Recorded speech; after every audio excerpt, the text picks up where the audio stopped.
before I get into my slides, I want to talk for a minute about the subject matter. What are we talking about when we say cybersecurity? Are we talking about the physical security of our systems?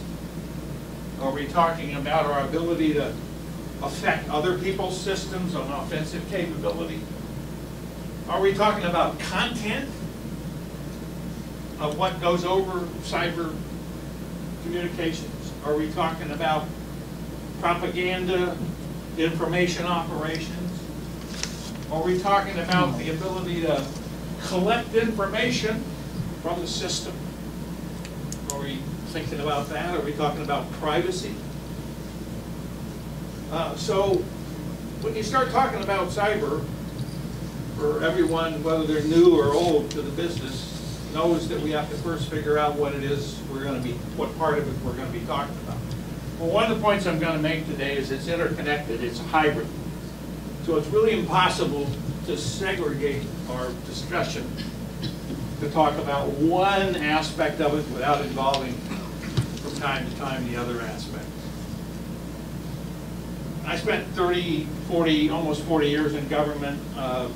My time in the Department of Defense was connected with overhead reconnaissance and space systems. I went to the Department of Justice and I advised the Attorney General on her collection authorities under Executive Order 12333.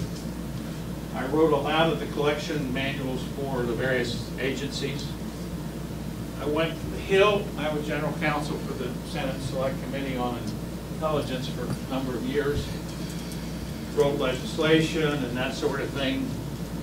I did an NRO project, and then I was called back to the Pentagon to help in the transition in early 2000 and ran something called territorial security prior to 9/11, which shows that we were concerned about domestic security and about homeland defense even before 9/11. So that's my take on this. I'm going to talk primarily about defense, because I'm assuming that there are those out there that I used to work with and you may work with today who are doing the offensive mission, know what they're doing. We don't need to worry about that. So I'm assuming that with Cyber Command they're totally seized with that mission. But I want to make the following points about our vulnerability, the threat we face with regard to the defensive mission of cybersecurity.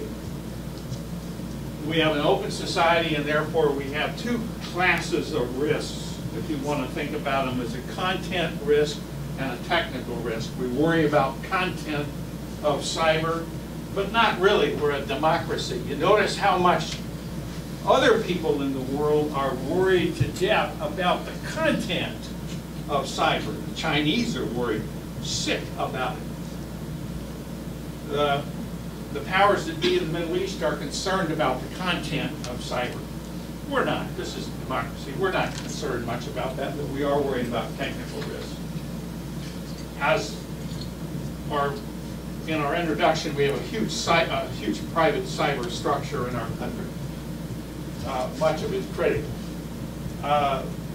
Much of it was designed prior to any of the risks that we were concerned about.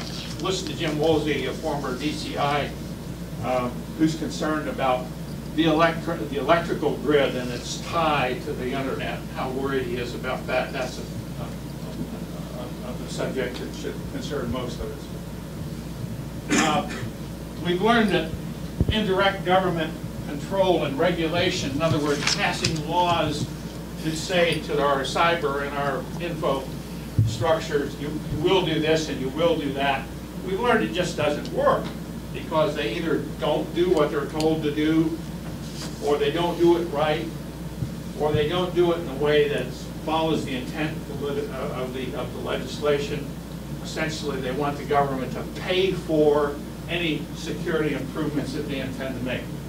We learned that with Kalia when Ma Bell broke up in the 1990s, and we're learning it all over again with the retained information requirements that we've put on the business.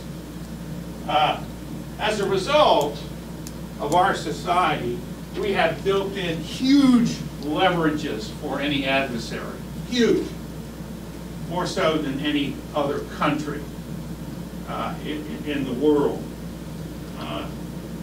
I wrote a piece for Government Executive and began with saying, you know, when you're in Europe and you pick up the phone, use the internet, use your cell phone, use any of your connected devices, you might as well be, you're talking to their national security agency of one kind or another. Now that is not the case in our country, but in most other countries in the world, that's the way it works. There's not this huge private infrastructure. You pick up the phone, they know who you are, and they know what you're talking about, and if they want to listen, they listen. That's the way most of the world works. Next slide. I made some assumptions. We're vulnerable to crippling cyber attacks from just a couple of state actors, the Russians, the Chinese, perhaps. But in my view, based on my experience in the spook business, we're probably far more valuable as a fat cyber target to them than anything else. And the last thing they want to do is shut us down because we're such a great source of information for them. We're also vulnerable to serious cyber attack from a few more entities. I say serious, not shut down things, but serious cyber attack. And it will become a preferred terror weapon because of the disproportionality of cyber attack and the disproportionality of it. It's like a weapon of mass destruction in many ways, and they like that disproportionality part.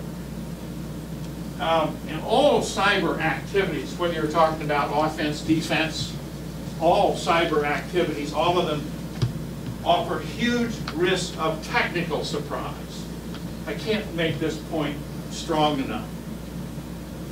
This is the kind of thing that we walk out the room and learn that there's a new way to do something, and everything changes. We have that risk in cyber all the time. Next slide. These are my diatribes. We've drawn lines between the defense, offense, counter parts of cyber. We shouldn't have. No other country has done that. We do it for a number of political reasons, jurisdictional reasons, bureaucratic reasons, privacy reasons, legal reasons. It's really not very smart. It may have been justified 20 years ago when we were talking about fax machines and telephones, but not anymore. We're going to learn the hard way that we shouldn't have drawn these lines and perpetuated the drawing of these lines into the cyber world. Content, come on. We still have laws preventing blowback from our intelligence activities into our own media. You talk about something out of the 60s. The talk about blowback today is an anachronistic concept. Everything's blowback. We're all wired together. What gets out of this room is around the world in a millisecond. We need to change our point of view about our concern about blowback. And this pertains to the content of cyber. Law enforcement, national security, state and local. Again, lines between those missions. Silly lines. We're learning that the state and locals are way ahead of us in many of the cyber activities that the federal government is just now getting involved in because of the prohibitions that we've taken on in the 1970s and applied to our law enforcement and intelligence activities. We've carried them forward into cyber. Again, another structural mistake. Congress. I know we all love Congress, but they fight for relevancy. Every committee on the Hill wants to be relevant to cyber. And I'm afraid that just isn't going to work. It isn't going to translate into any coherent policy. And I suppose we're just going to have to go through that learning curve as we have with other areas. However, duplication of budgets is sometimes helpful because we learn things when we allow different people to do the same thing. Domestic and foreign division. The lines between domestic and foreign cyber activities, again, are more jurisdictional and legal and procedural than they are practical. I have to be careful about this next one, technical non-communication lightweight seniors. I don't mind telling you that most of the senior people in the executive department that are charged with these kind of responsibilities are simply not qualified by virtue of their experience or background to be doing what the hell their job says they're supposed to be doing. They're just lightweights. They're not capable, competent to be doing these jobs, yet they're in them. Now maybe that's the learning curve we've got ourselves in, but it's a dangerous learning curve, and I hope that the younger folks who know this business better than the older folks quickly get into the supervisory jobs. Embedded capabilities. Anytime you have technical systems, I learned this from my days in intelligence oversight, anytime you have technical systems, you learn you have embedded capabilities, and you don't learn you have those until you have some operator out there who's doing a particular mission, and he flips a switch and he says, oh my gosh, I just turned off the lights in Moscow, or I just turned the satellite from this way to that way, or I just activated the system in Beijing. And you learn you have embedded capabilities. Do we have any overall management of embedded capabilities in cyber? Does anybody think about that from a standpoint of management of the entire system? I doubt it. Oversight mechanisms. We need both old ones and new ones. We need the Attorney General more involved than he is now in oversight. My last slide is pretty self-explanatory. I've got 2 minutes. My message is cyber is a hybrid. All these things I've mentioned here are relevant to what we're talking about. SIGINT, ELIN, EW, EMP, ComSec, InfoSec, all the things we learned when we turned loose the NSA on InfoSec. You remember that a few years ago? And we learned that our system leaked like a sieve. And we also learned that nobody wanted to know about it.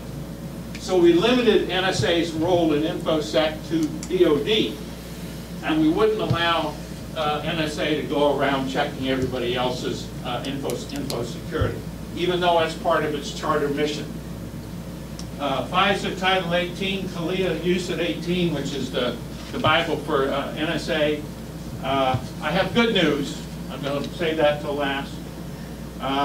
All the lessons we've learned in counterintelligence and all the things that the state and locals are doing, we have to have some way to absorb those into the federal system, because we have basically been running with one arm tied behind our back since the 1970s, limiting the federal role in intelligence and law enforcement.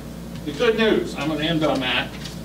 Take a look at the DHS Privacy Impact Assessment that was written in January of this year. It's online, it's unclassified. It's a beautiful piece of work. I would love to meet the staffers who did this, and I encourage all of you who are in positions that are involved in this to get hold of this DHS Privacy Impact Statement and read it. This is the way it ought to be done. This is a very practical guide on how to use cyber for the protection of our homeland. What the authorities are, what the collection methods are, the oversight mechanisms, the controls involved. This is a wonderful piece of work, and I just hope that it's being duplicated in the other parts of government, but I have a feeling that it is not. Thank you very much.